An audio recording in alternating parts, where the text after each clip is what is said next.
Hey guys, let's get this practice test done right here to get you ready for tomorrow.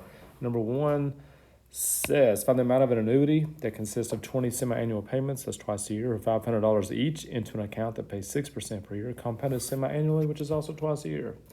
Just plug this stuff in here. The R stands for how much the payment is, which is $500.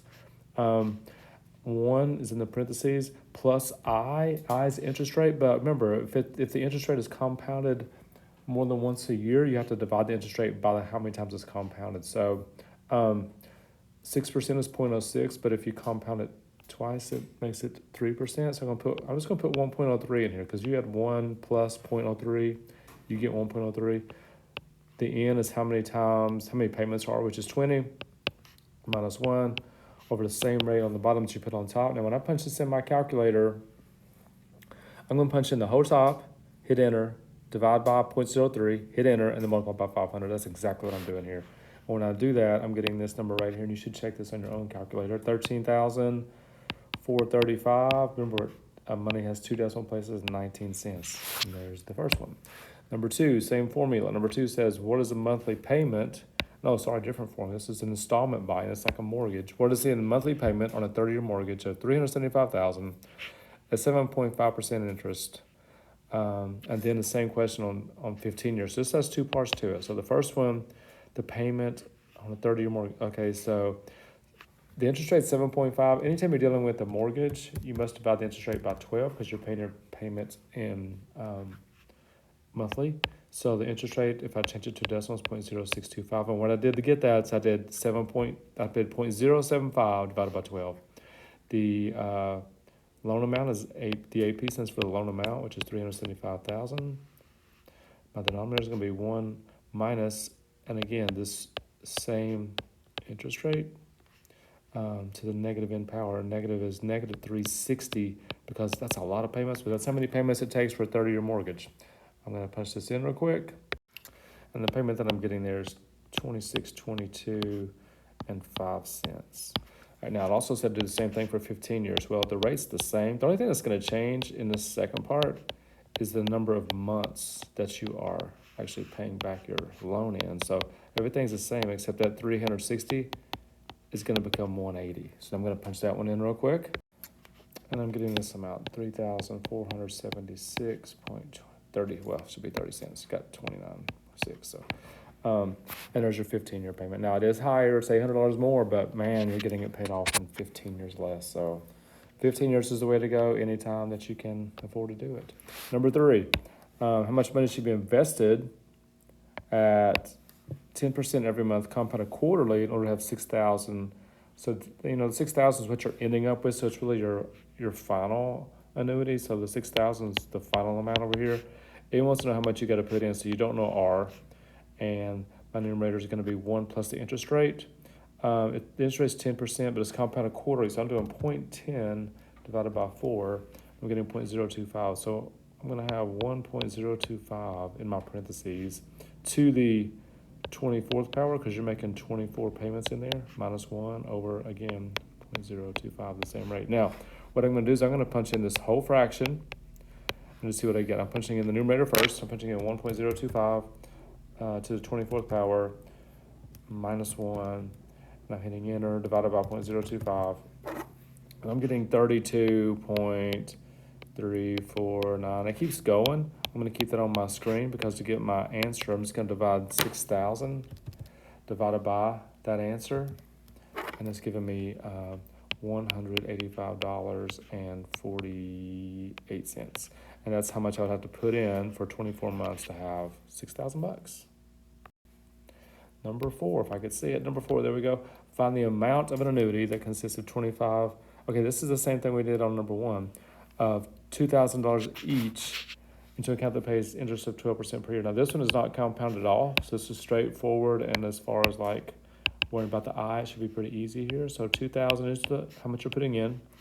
1 plus the interest rate. The interest rate is 12, and again, it's annual, so I can just do 1.12. 25 payments to the 25th power minus 1 over 0.12. I'm going to take a second and punch that in. All right, I get a really strange answer when I punch it in. I'm getting 2,666 $6.6774. It's a huge number. That's putting in $2,000 25 times. That's a lot of money for that.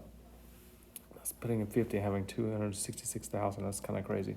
Hopefully I punched it in okay. Let me know if I didn't, but I think I did. Okay, number 5. Last one of these. What is the present value of an annuity that consists of 10 semi-3? Okay, you can read the stuff there. Present value, that's a little bit different. The R is, again, what you're putting in. You're putting in $3,000 each time. I'm going 1 minus. The interest rate is 0.8. It's not compounded at all, so I'm sticking with the 0.8, so I'm going to 1.08. 10 semi-annual payments. So there's 10 payments. I is 0.08, and I'm just going to throw that in my calculator and see what happens. Forgot one thing. That n is a negative 10 power, and that's a big deal. So make sure you get that exponent correctly. I had it written there and I just missed it for a second. Punching it in right now. And when I punch all that in my calculator, it tells me it's $20,130.24. All right, number 6. Number 6 says use Pascal's triangle to expand the expression. Because it's the 5th power, I'm looking for the line that's the second number is 5, which is that one. So what that tells me, my coefficient is going to be 1, 5, 10, 5, 10. You can't see that n over there. Trying is 1, 1, 5, 10, 5, 10. That's kind of crazy. That line right there. Wow, who wrote that up there? I wonder. 1, 5, 10, 10, 5, 1. There we go. That was kind of crazy. Okay, so start off with a 1, 1x to the 5th. And because there's a minus sign inside, the signs are going to alternate. So I'm going minus 5. The x's go down, the y's come up. The next number is a 10. The x's go down, the y's come up. The signs alternate. Minus 10, the x's go down, the y's come up. Plus 5, the x's go down, the y's come up. And then minus y to the 5th. And there you have it. That's a one-stepper. Once you draw that triangle, piece of cake. Number 7, that says use the binomial theorem. Probably, we talked about this on the calculator the other day. You can go to y equals if you want to and punch in, go to math, prob, number 3 NCR, and you can punch in 3CX, and then you can go to your table, and you can see, if you look at 0, it goes 1, 3, 3, 1. So my coefficients are going to be 1, 3, 3, 1. So the first term is going to be 2x, 1 times 2x to the 3rd power. Signs alternate again. 3, the 2x is coming down, the y is coming up. 3, the 2x is coming down, the y is coming up. And then your last term is just going to be y to the 3rd because the x's are gone. And then you got to do one more step. You got to multiply all this stuff out. So it's going to be 8x cubed right there. The second term is going to be 2 squared, which is 4. 4 times 3 is 12. Don't forget your x squared and your y. 3 times 2 is 6. X, y squared, and then y cubed. And that's all you got for number 7. Number 8, you can go the exact same way on number 8. Go back to your y equals, change your NCR to 4CX, and then go to your table. Go find your 0, and my coefficients look like this. They look like 1, trying here, sorry. Look like 1, 4, 6, 4, 1. Should be 5 terms because the exponent's 4. The way you're going to start with your first term to the 4th power. Your second coefficient's 4. The 3x exponent's coming down, the 1's coming up. 6, the 3x exponent's coming down, that's a 2. The y's coming up, the 1's coming up. 4 again, 3x is coming down, the 1's coming up, and then you're going to end up with just 1 to the 4th power. And one more time, you got to take a second and multiply this out. 3 to the 4th is 81. 3 cubed is 27 times 4, which is 108, x cubed. 3 squared is 9 times 6, which is 54, x squared times 1. 4 times 3 is 12x times 1, and then 1 to the 4th is just 1. There you have it. Number 9, getting close. Find the 24th term. Okay, now, one of the patterns we said was that your second exponent is 1 less than the term you're looking for. So if you're looking for the 24th term, that means the exponent on the 1 is going to be 23, which means the exponent on the AB is going to be 2, because those two exponents must have to be 25. And what's gonna go in front right here is 25C. You can pick either the 2 or the 23, whichever exponent you want. I'm gonna pick a 2 because it's smaller, and that's what's gonna go there. One more thing to think about. Because it's a negative sign, remember that the term is gonna alternate. It's gonna go plus, minus, plus, minus, plus, minus, which means all your even terms are negative. So it's gonna be negative whatever I put right here. So I'm gonna punch in, go to my calculator, punch in 25, math, prob, C2. I'm getting 300. So, final deal here. I get negative 300, A squared, B squared, and that's the 25th term.